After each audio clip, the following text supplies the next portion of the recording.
नमस्कार दोस्तों, हमारी आज की कहानी है नीति। मम्मी का फ़ोन आया था। अगर तुम्हें सही लगे तो उनसे बात कर लेना। वो कह रही थी कि कोई ज़रूरी बात करनी है। आकाश की बात सुन नीति आश्चर्य से उसे देखते हुए बोली, अब क्या किया मैंने? अब कौन सा इल्ज़ाम मुझ पर लगाना बाकी है? आपने पूछा नहीं क्या? ज़रूरी बात है।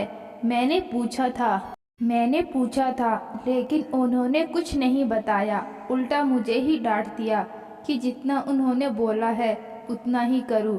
आकाश ने कुछ पता न होने का इशारा किया। अब कौन सा इल्ज़ाम मुझ पर लगाना बाकी है? आकाश बोलकर चला गया, लेकिन नीति समझ नहीं आ रहा था कि क्या करे। उसके मन में अनद्वैत चल रहा था। क्यों क्यों बात करूं मैं उनसे? कितनी आसानी से उन्होंने मुझ पर इल्ज़ाम लगा दिया था कि मैं घर में कलह करवाती हूँ। जब से घर में आई हूँ सिर्फ घर तोड़ने में लगी हूँ। अब इस घर में यह नहीं रह सकती। इसे इसके मायके छोड़ाओ, तभी इसका दिमाग सही होगा। जब तक यह छोटी बहू से माफ़ी नहीं मांगेगी, इसे ससुराल की दहलीज में प्रवेश नहीं मिलेगा। और भी बहुत अपशब्दों से उसे धुतकारा गया।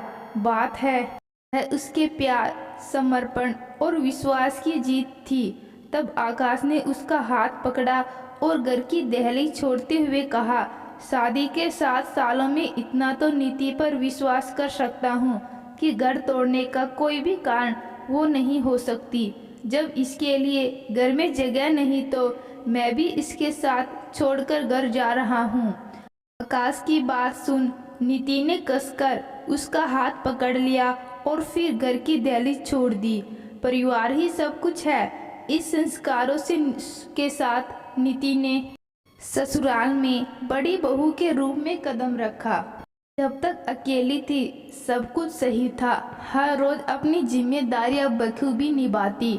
ससुराल में सभी रिश्तेदार उसकी तारीफ करते और उसकी पीठ भी थपथपाते, क्योंकि सास को भड़काने वाला कोई नहीं था। फिर शादी के 5 साल बाद दूसरी और फिर सबसे छोटी देवरानी आई। दोनों को ही आने के बाद नीति के गुण और अच्छे व्यवहार की वजह से हमेशा सुनना पड़ता कि उसके जैसी बहू बनो, जिसकी वजह से दोनों ने नीति के खिलाफ गुटबाजी कर ली। दोनों नीति के कामों में जानबूझकर गलती निकालती और चुपचाप जाकर सास के कान भरती। धीरे धीरे सास के दिल में नीति उतरने लगी और वो नीति को घर तोड़ने का दोष देने लगी। आकाश बड़े बेटे का कर्तव्य के बोझ तले नीति से यही उम्मीद करता कि वो सहनशीलता और त्याग की मूर्ति बन सब इल्जाम चुपचाप सहता रही। कुछ दिनों के लिए सासू जी को अपने मायके जाना पड़ा। तब दोनों ने मिलकर घर में ऐसा माहौल कर दिया कि जब सासू जी लौटकर आए तो उन्होंने सीधा नीति पर इल्जाम लगा दिया। मैं मायके गई थी, दुनिया से विदा नहीं हुई थी जब तुम मेरी जगह लेने की कोशिश करने लगी। तुमको जब पता था कि छोटी बहू प्रेग्नेंट है तभी तुम उससे बारी बारी काम करवा रही थी। वो तो अच्छा हुआ मंझली बहू ने संभाल लिया, वरना तुमने नुकसान करने में कोई कसर नहीं छोड़ी थी। मम्मी जी, आप क्या कह रही हो? मुझे समझ नहीं आ रहा है। मुझे सचमुच किसी ने नहीं बताया था कि छोटी प्रेग्नेंट है। और किस बारी काम की बात कर रही? मैंने छोटी से और न मंजली से पुरानी से कोई काम नहीं करवाया, ना ही कहा। नीति ने अपनी तरफ सफाई दी। क्यों झूठ बोल रही हो भाभी? आपको बताया था कि छोटी प्रेग्नेंट है, लेकिन आपने कहा कि तो क्या हुआ? मैं भी प्रेग्नेंट थी और भारी भारी काम अकेले ही करती थी, इसलिए तुम भी करो। मंजली देवरानी आंखें बड़ी बड़ी करके बोली, नीति बहू, अगर छोटी बहू को कुछ हो जाता तो मैं अपने मायके भाभी को क्या मुंह दिखाती?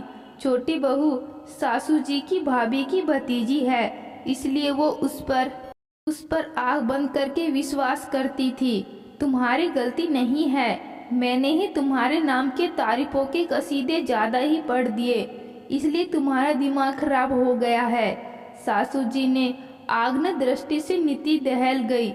सासू माँ के इल्जाम से नीति की आत्मा घायल हो गई। जो सासू माँ प्रशंसा करते नहीं थकती थी, आज कह रही है कि उसकी वजह से घर की शांति बर्बाद हो रही है। फिर रोज कुछ न कुछ ऐसा होता कि सासू जी उसी दिन को कोसने लगी जब नीति घर की बड़ी बहू बनकर आई। और फिर एक दिन आकाश से कहा कि उसे हमेशा के लिए मायके छोड़ दे।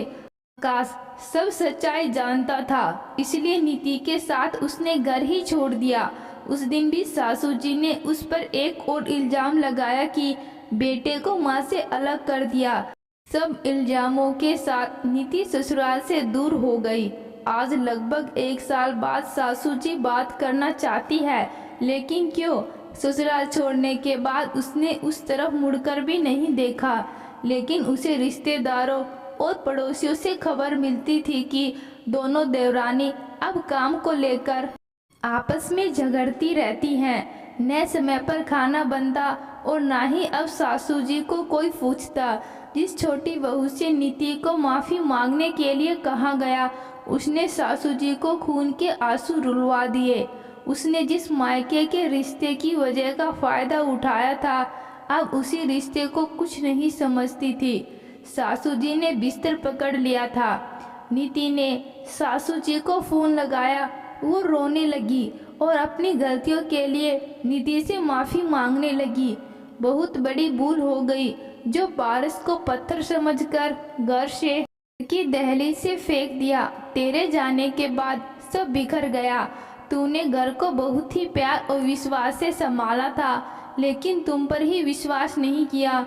जानती हूँ कि मेरे तीखे शब्दों से तुम्हारी आत्मा को छलनी किया, लेकिन फिर भी हो सके तो मुझे माफ़ करना। हो सके तो वापस आजा बड़ी बहू, ये घर तुम्हारे बिना अधूरा है। सासू जी के शब्दों से नीति को ऐसा लगा कि किसी ने मरुस्थल में पानी का सैलाब ला दिया। वक्त हर चीज़ का जवाब देता है, और आज एक बार फिर सासू जी ने उसकी पीठ थपथपाकर उसे अवसाद से बाहर कर दिया। आज उसकी निर्दोषिता साबित हो गई। नीति पर आकाश का विश्वास जीता गया।